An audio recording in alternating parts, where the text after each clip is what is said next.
Nancy, thank you so much for being with us today. We're so excited to have you. I'm excited to be here. Okay, so let's dig right in. I want to just kind of give our listeners sort of some context for your real estate story. Tell us how you got into real estate, what you're doing now. Start from wherever you want to start. That's so funny because yesterday I was talking to an agent who's joining our firm about how she decided she wanted to be a realtor when she was 8 years old. And I have never met another person besides myself, obviously, that has wanted to be a realtor since they were 8 years old. Wow. And my story is two-part, and I'll make it very brief. I went to a Girl Scout career day, and I really resonated with the realtor at 8, right? And then we went on a big camping trip, and my dad had this friend who had retired from aerospace engineering named Jerry Lancelotti, who lived up on the Oregon coast, and I'm in California. And so it was a big camping trip, right?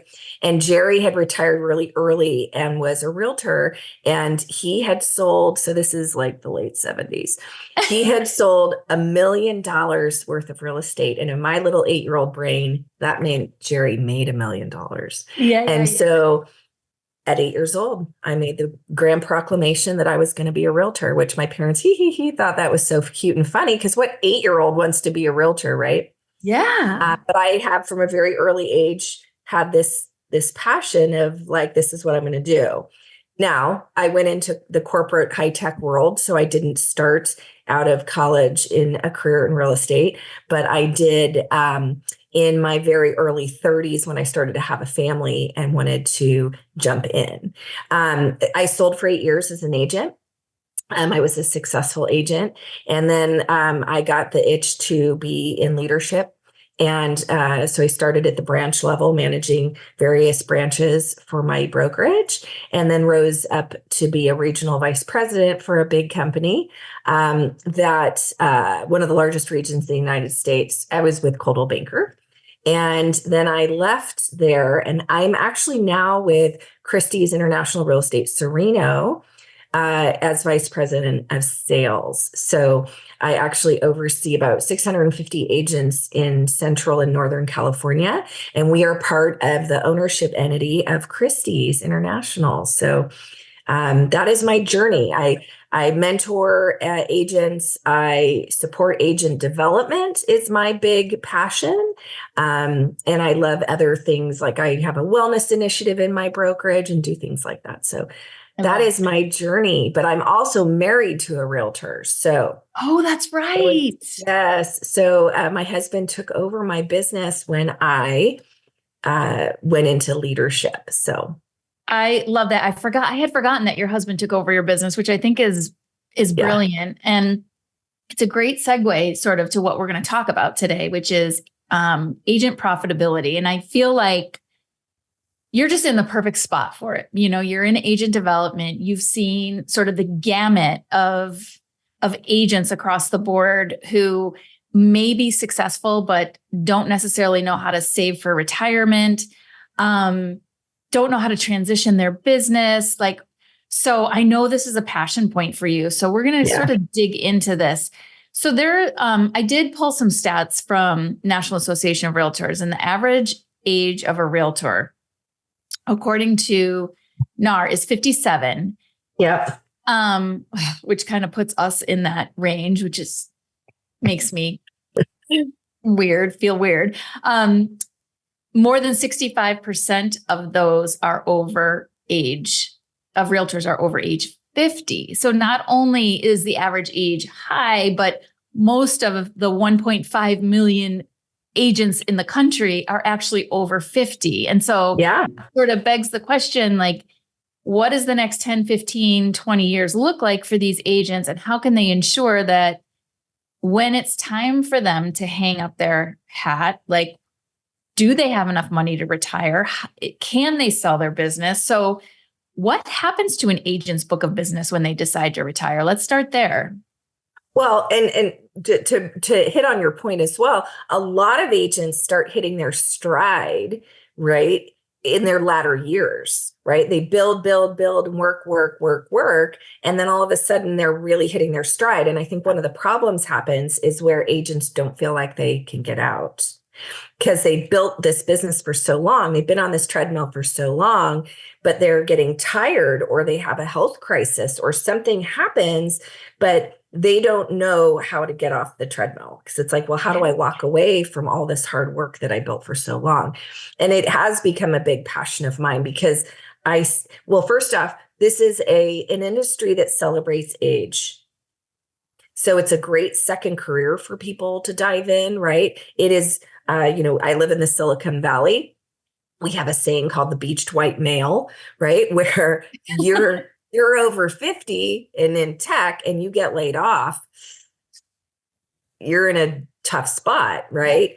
This is a great second career for those people. But as such, this is why we see the longevity or people working well into their latter years where most of their people, their friends are retiring and yet they can't. And either they can't because of financial or they can't because of cannot stomach or know how to walk away and still create a stream of revenue for themselves. So I think to your point, the first point is how do agents save? And there are some great programs out there with different companies. AXA Advisors is one of them that do have the ability to have SEP IRAs where there's an auto pull from commissions. And I think when agents make things automatic, right? That's when you will succeed. When you get that whole gross check, right? And you need to pay taxes, you need to pay your marketing expenses, you need to save for retirement, that unfortunately gets pushed to the side, right? And so, but if agents make that automatic, that's when, and at a very young age, when they start out making it automatic from the very beginning, that's where they will obviously compound the investment. Okay, so I have a question about that. So you're talking about an auto deduction to, you called it a SEP IRA. Yeah. So I'm not sure a lot of agents even know what that is. Can you explain what that is? Sure. So a SEP IRA is an IRA that's specifically designed for the self-employed, right? And so you can set it up with any investment advisor will set up SEP IRAs, banks will set up SEP IRAs, but it's one that's specifically designed where you are contributing. And the benefit of that, obviously, and I'm not a CPA, is that you can use that from a tax perspective, right?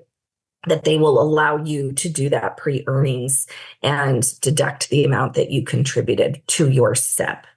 Okay. So that's kind of first and foremost for people to be thinking about, for sure, in the planning piece. But the second piece of planning that I think is so important is having an exit strategy out of your business. And what does that look like? And I think what happens is a lot of agents build, and then something happens. They have declining health. They have declining tech capacity. They have declining industry knowledge or declining community relevance, right? They die on the vine, right? And that creates declining value in that book of business, to be honest. And agents almost wait too long to get to that point because they don't know what to do with it, right? Or heaven forbid they pass away, right? And then it's gone. And so some of the things that I like to mentor and coach agents on is to develop an exit strategy. What is this going to look like? But in order to develop an exit strategy, you have to have some key components going on in your business. And the first and foremost thing is you have to be running your business like a business. And I think, unfortunately, I see a lot of agents who don't, right? They go out, it's unpredictable. They're just sort of willy-nilly out there doing the business, whatever comes to them. So I think the first and foremost thing is to be knowing your numbers, right? What is your gross commission annually and track it? Where has it been? Where have you been? Where are you now? And there's ebbs and flows. There's ups and downs. That's normal. but you need to at least know, right? I mean, I'll talk to agents who are like, I don't really know how many deals I've done this year, right? Could you imagine a small business owner saying that about the, well, I don't really know what the revenue's been, right? That's where we get into trouble as agents. The second thing is detailing your expenses, right? Understanding where you're spending money, understanding where your business is coming from, right? Is your business 80% of it coming by way of your sphere of influence? Do you farm? Okay, I farm. What percentage of transactions in your farm are you doing, right? Is your farm of value to you, or are you just sort of throwing things out there and seeing what sticks? Is that working for you? Do you buy online leads? Are you buying leads from Zillow? Totally acceptable way, hard treadmill to get off of, because right, you have to continue that spend and sometimes up that spend to get the same results. So what results are you getting from that? And so really looking at net profit. Yeah. Right. What is my net profit from this business? And that will help you figure out, do I have a business that's saleable? Right. And there's a lot of controversy around saleable businesses because number one, this is a relationship business, right? So if I have a relationship with you, Christine, and then all of a sudden I sell my business to someone else, that person may not resonate with you. So there's sort of attrition or fallout from that. I saw that in my own situation with my husband, right? He and I are different personalities. Not all of my people are his people. Not all of his people are me, right? Yeah. So it's really understanding, do I have a saleable asset here? Do I have consistent business that I can then quantify? Before we get into the saleability outside of the numbers, I have a question about the numbers. So what is, from a numbers perspective, what is considered saleable? Well, I think it's going to depend on your market, right?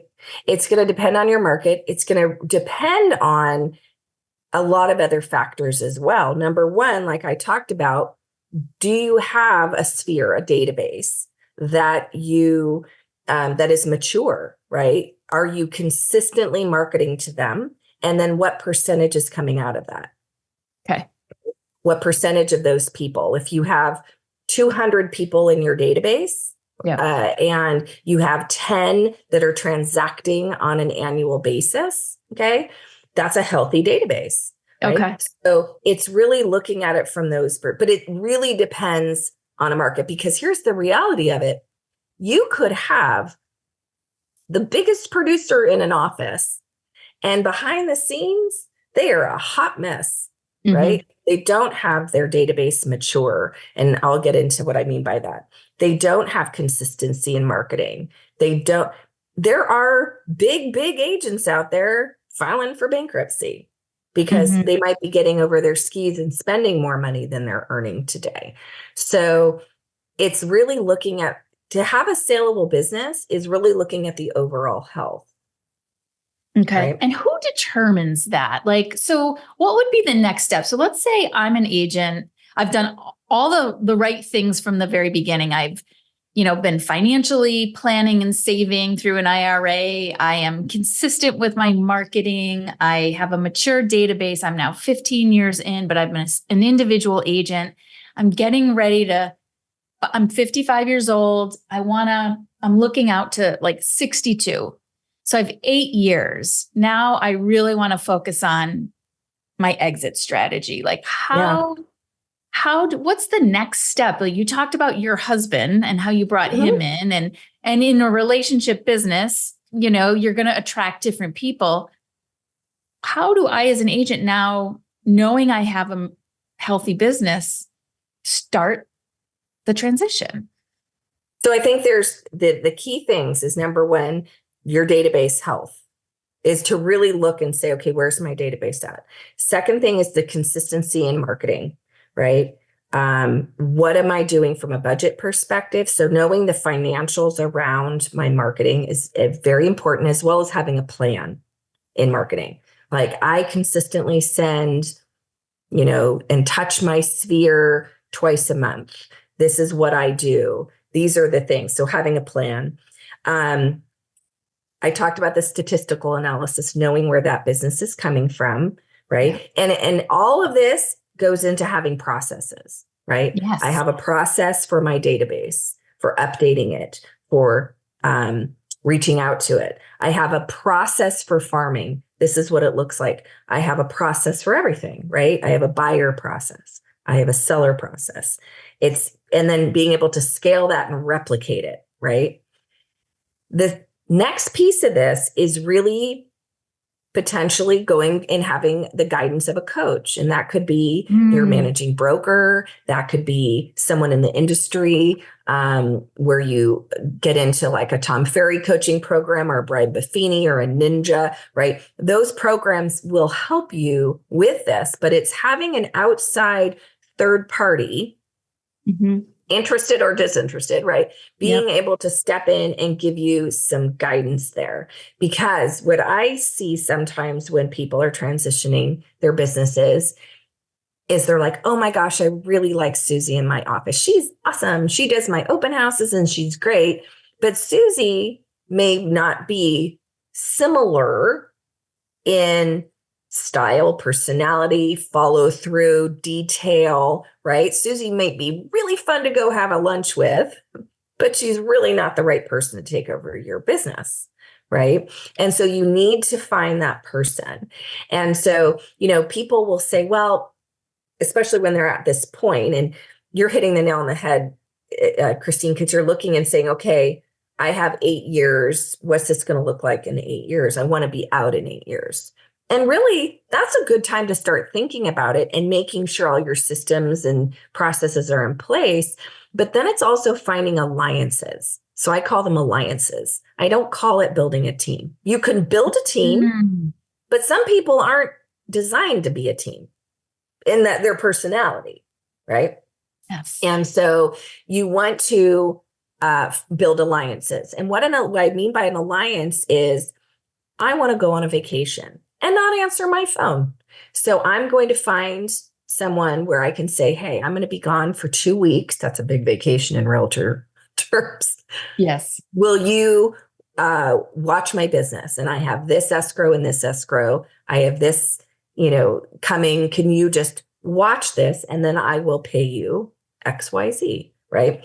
And when you have an alliance, you get to see how people work. So the first step is to start with something like, I'm going to go on vacation. I'm going to ask, Robin. I'm going to use Robin as an example, because that's actually someone before my husband took over my book. Before that, when I went into leadership, I had someone named Robin who became my alliance partner, right? And then I got to see how Robin worked, right?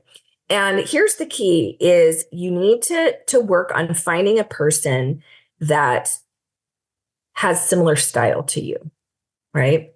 They are, and that could be similar in personality, but you can have different personalities, but give the same level of care, right? Yep. So it's one of these things where escrow closes or escrow is about to close that day, and there's dog poop on the side yard that nobody wants to take. And we're all at a stand. Well, my personality would be to go and shovel it and get rid of the dog poop and call it a day and just do that to get it done. Yep. Finding somebody that is similar to that, not that's above my pay grade. And right, you have to have that similar reaction in those situations.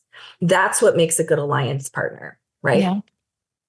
I can't believe I used a dog poop analogy, but that literally happened, right? And so that's the realities of our business. Yeah. It's so funny. A quick story. One of the very, very top agents in all of Coldwell Banker, on his desk in his office, he had a picture, and it was him, and he was wearing women's clothes, like a yoga outfit, and he's kind of coming out like from a hole. Okay, and this is on his desk. And I said, I'm like, there's got to be a story to this picture.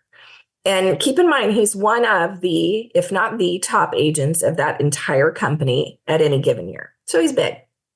And he said, well, we were at a final walkthrough, and we had negotiated a repair, and the repair was the plumbing was leaking under a particular bathroom. And so the buyer would not sign off on the walkthrough and therefore wouldn't close until it was actually verified. And nobody wanted to crawl the house and verify it. And so everybody's sitting there at a standstill. And by the way, this is a multi-million dollar house. And so his wife had left her yoga bag in his car. And so he's like, you know what?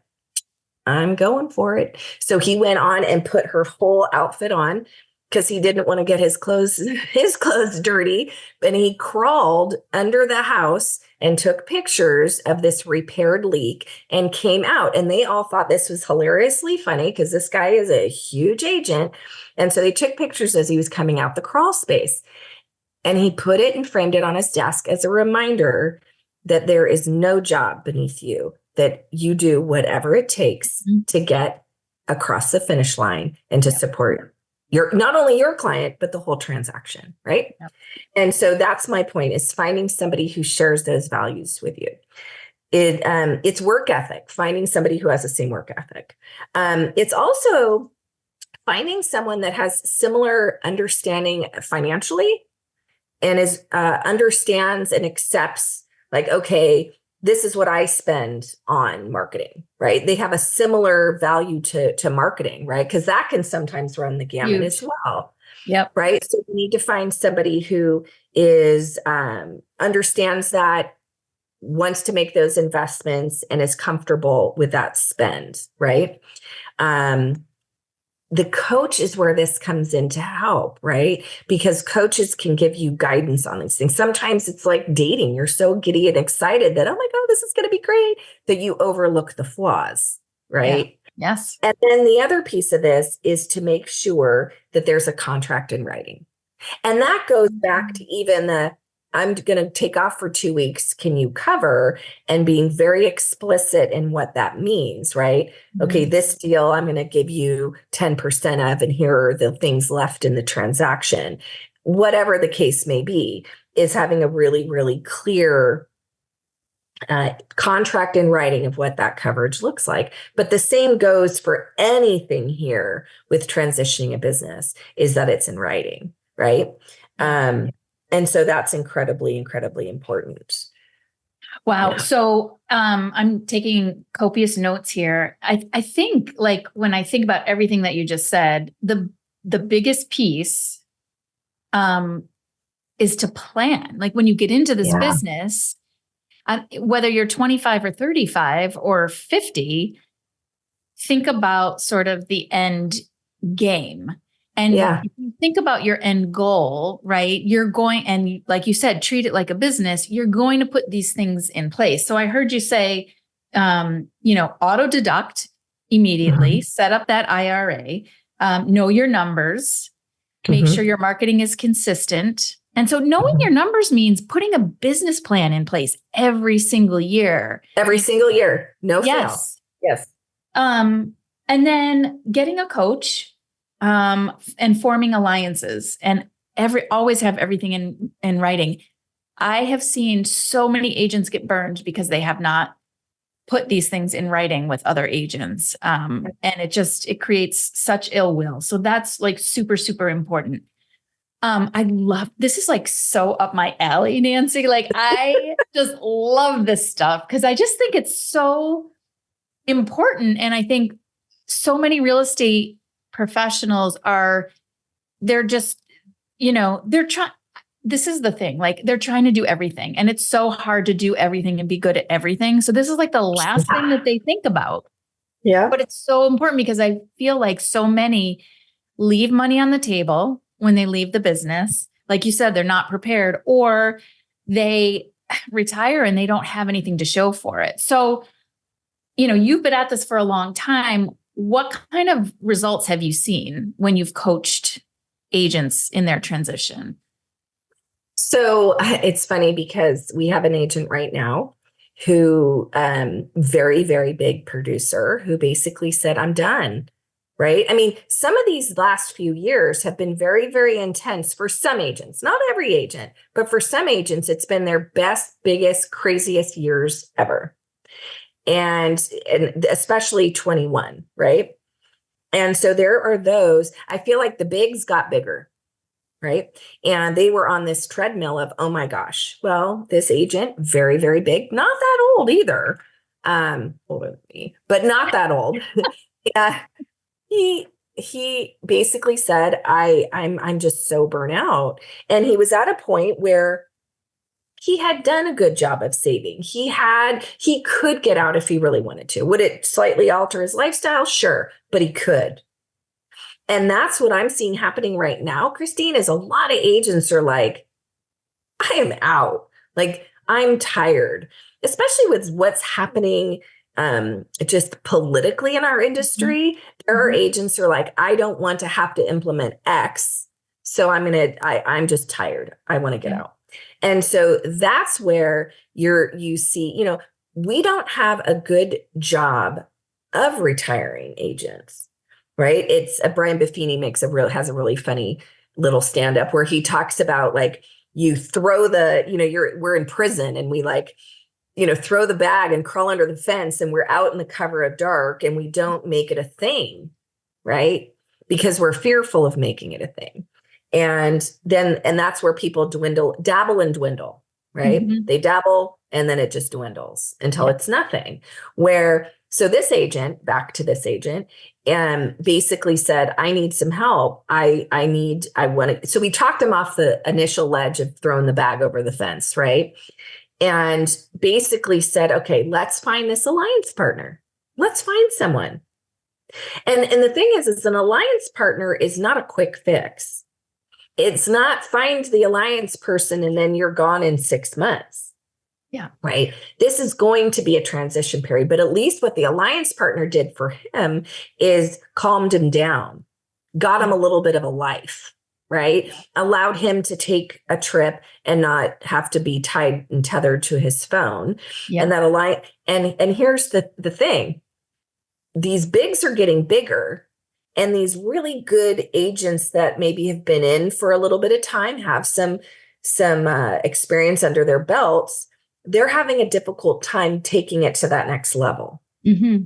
Yep. Right? Yep. And this is where getting tied in to our bigger agents who are working toward retirement gives this infusion into this up and coming agent's business. Right? So that's what we did. And we found someone who was obviously younger in the business, but very similar backstory where they had grown up in the same town, which is a very small, very affluent community. Both of their parents had owned, modest businesses in the town. So very well-respected families. And they have come together and it's a perfect. So what it's done for this big producer is bought him some relief from the grind, given him the vision of what it could look like for him to transition out.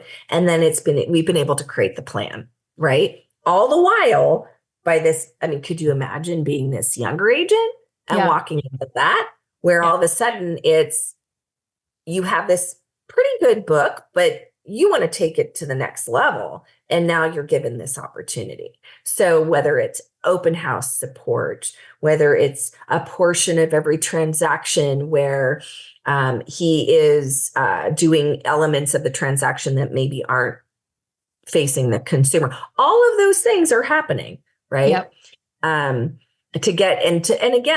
To test drive. Sure. So an alliance, the other part about an alliance that I think is so good, it's like test driving before you buy. Yeah, absolutely. Absolutely. Right? Dating before you get married. Dating before you get married. All those things. Mm-hmm. So the thing with that I also have learned from a very prominent team in my market area was to have an exit plan on any kind of contract if it doesn't work, right?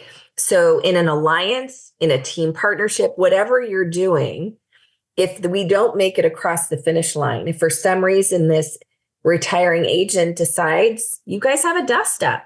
Yeah. Right. That there's an exit strategy of it too. Right. Where it's like, hey, okay, we're going to part our separate ways, but here's where things lie. So Right. smart. Yeah. So, and all of this is coming from a lot of great agents who have plans in place that I've learned from over the years, and then helping give guidance to agents. It's amazing. So I have one last question before we start to wrap up, and that is, the money. Like, so how does the money work? So we have everything in place. We've done everything right. We have our alliance. Do you actually like sell your book of business for a lump sum? Or is it like you take referral fees for the rest of time? Like, what are the financial arrangements on a transition like this? So I've seen it in all different ways. So all of the above. So I have seen very healthy businesses that check all of these boxes that I'm talking about be able to say, okay, here's a lump sum. And you're estimating the value of your business based on your earnings before interest and taxes and depreciation, EBITDA, right, is the acronym. If you look up and say, okay, well, what is traditional for a small business? It's, 3+ times earnings or EBITDA. Yeah. Okay. But that can be a lot for anybody. Right. And so, and some of that's going to also depend on the success that we're seeing and the commitment on the part of the agent to stay involved. Because this is not, I'm going to sell it and I'm going to leave. Unless, there's times that there's health crises that those things happen, right? Yes. Oftentimes, more often than not, that's the rare instance, to be honest, Christine. What we see that is pretty rare because that takes an evaluation of a bigger business. What I see most often is a referral fee, right? And so it could start out where it's a pretty large referral fee. It's a 50-50, right? Where you're getting in the alliance, right? And you're working toward this and trying each other, you're test driving, right? And then that goes down over time until it's, negligible. But what the referral fee does is it gives that time for that agent to transition to retirement. I have seen people say, okay, I am going to be giving you a referral fee for the next 10 years. Right. And then it's on that new agent who takes over to continue the marketing efforts, to continue the relationships, really, to continue the farming, to nurture those relationships. The other piece of this, aside from money, is to make sure that the transition or inclusion from an alliance perspective happens to your consumers. So you look like you're coming in this together. Yeah. So it's not just you see Nancy, the face of Nancy, and all of a sudden it's the face of Christine. Yep. Right. And they're like, who's Christine? Yep. Right. There's a transition together, whether it's in marketing materials, whether it's actual introductions, and it happens over time. Yes. To where they get used to Christine. Right. Yeah. It's like hanging around while the babysitter comes to get them super comfortable before you slip out the side door. Right. And that's what this is. You're getting them, we're used to the new kid until they're comfortable. Yes. And then you exit. Yeah. Oh my God. This is so valuable. I cannot wait for our listeners to hear this because, and by the way, Sereno is so lucky to have you. Yeah. Thank you. They make me feel like that too. Oh, that's good. That's so good. Yeah. All right. So as we start to wrap up, tell me, what are the 3 most important things you want people to walk away with today? The first and foremost is running your business like a business. Know your numbers. What is the percentage of your business coming out of your database? How successful is your farm? How much business is coming out of your farm, but also how much business that happens in your farm is yours. So that's number 1. Number 2 is finding creating alliances. And you can create alliances right now in your business, right? Yes. Everyone should be taking vacations. Everyone should be able to turn the phone off. You don't have to be a part of a team. You can do this while being an individual. So creating alliances is my next one. And then really, really leaning into your database, right? And making sure that's dialed, right? Yeah. And not just, scraps of paper or Excel. Your database is a list of relationships, right? Yep. And relationships have to be nurtured, right? And when you have that, that's when you have a business that can be saleable or transitioned. Oh my So God. those things. Awesome. So, Yeah. so good. Like some of the best advice that I've heard in a while. Okay. Finish this sentence. Know, like, trust is. Know, like, trust is being professional, Yeah. right? Yeah. Know, like, trust is being professional in this business, right? Yeah. So That's what you are, right? That's the pinnacle of what you want to get to, is people to know you, to like you, and to trust you, all the while being, that's what professionalism is in our industry. it sure is. Yeah. How do people find you? Where can people find you? You can visit the Sereno website, sereno.com. I'm Nancy Robinson at sereno.com for those that want to email me. They can find me on Facebook. They can find, although there's other Nancy Robinsons in the world. Instagram, I'm nanrob312. LinkedIn, I'm on LinkedIn a lot. So, but people, I have a passion for this, and this is why I went into leadership. I loved selling. I did, don't get me wrong, but doing this and giving agents thoughtful advice and then seeing their successes is what gets me excited and out of bed in the morning. Oh my God. Love it. Nancy, thank you so much for being here. And thank you. This has just been phenomenal. And for those of you who are listening, thank you so much for listening to the Know, Like, Trust for Real Estate podcast. And I look forward to seeing you next time. Take care, everyone. Ciao.